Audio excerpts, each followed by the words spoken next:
ओम शांति।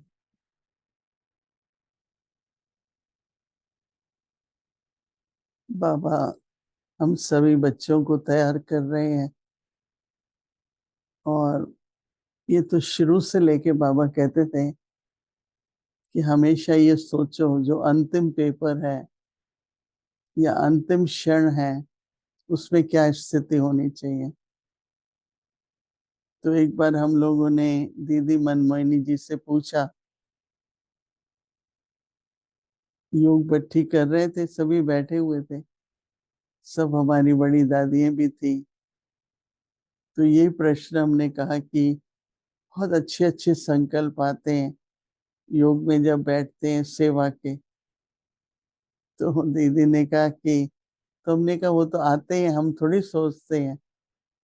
तो दीदी ने कहा नहीं, आता है, थोड़ा देख लो उस संकल्प को, फिर एक तरफ कर दो। फिर हमने कहा कि कई बार बहुत जैसे स्नेह में ही बैठे हैं। तो वो कहते थे, अभी बाबा ने 2-3 दिन पहले बताया ना कि प्रेम की भी लगन है, लगन की भी अगन होती है। तो वो तो ठीक है, लेकिन तो थोड़ा सा सोचने की बात है। कई बार हमको रमेश भाई अनुभव सुनाते थे कि जब हम विदेश सेवा में गए तो सर्विस के प्रोग्राम के लिए जाना होता था। तो निकलते थे तो बाबा के कमरे में जाते थे। तो बाबा जैसे ऐसे संकल्प आता था, बच्चे ये उठाया है, लिटरेचर लिया है, ये लिया। तो बाबा हमको सिमरती दिलाते थे। तो अभी बाबा ये कहते हैं कि कोई भी संकल्प ना आए, और अगर आता है तो उसको पूरा करके फिर निर्मित हो जाओ उस संकल्प से। तो दोनों जरूरी हैं, अशरीरी अवस्था भी हो, देह से न्यारे। तो उसके लिए तो दिन भर भी अभ्यास, कर्म करो, कर्म करते हुए भी अपनी स्थिति दई अभिमानी रहे। क्योंकि अशरीरी अवस्था में न केवल अपने लिए पर दूसरों को भी उसकी बहुत लाइट बाइट मिलती है। हमारे ब्रह्मा बाबा सभी बाबा से दृष्टि लेना पसंद करते थे, परंतु दूर से ही देखते थे तो बाबा फरिश्ते रूप में दिखते थे। एक आत्मिक स्थिति होती है, दूसरी फरिश्ते की होती है, जिसको हम अव्यक्त स्थिति भी कहते हैं। तो अभी आप सबको होमवर्क मिल रहा है। क्या होमवर्क करना है कि हमको अंत समय अशरीरी स्थिति हो। जब भी रोज हम बाबा को सुनते हैं तो बात समझ में भी आती है, पर आगे फिर विचार सागर मंथन भी चलता है कि क्यों बाबा ये कह रहा है, क्यों अशरीरी स्थिति को बाबा कहता है अंतिम समय की स्थिति है। निराकारी, निर्विकारी, निरहंकारी स्थिति में रहने के क्या लाभ है। तो जैसे काफी गहराई में मंथन भी करना है और अभ्यास भी करना जरूरी है। क्या फायदा है अशरीरी बनने में, क्या फायदा है देह अभिमानी बनने में, क्या फायदा है निरंकारी का, तो पता ही है।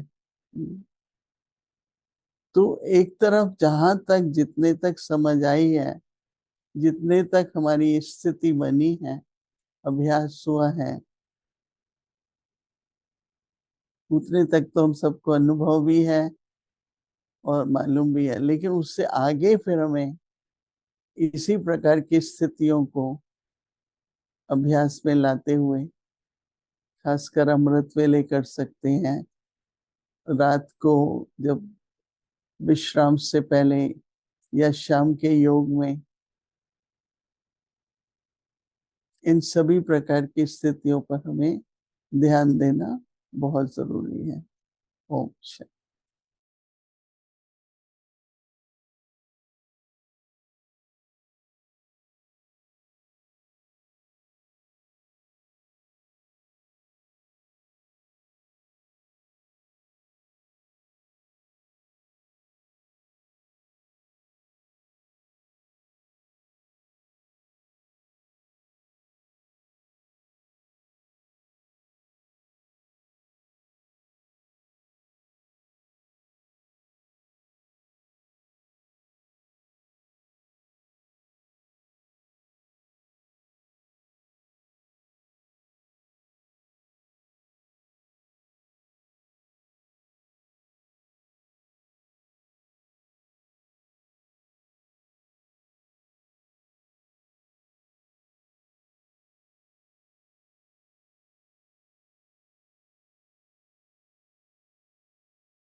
ओम शांति। अव्यक्त मुरली रिवीजन 1969 से।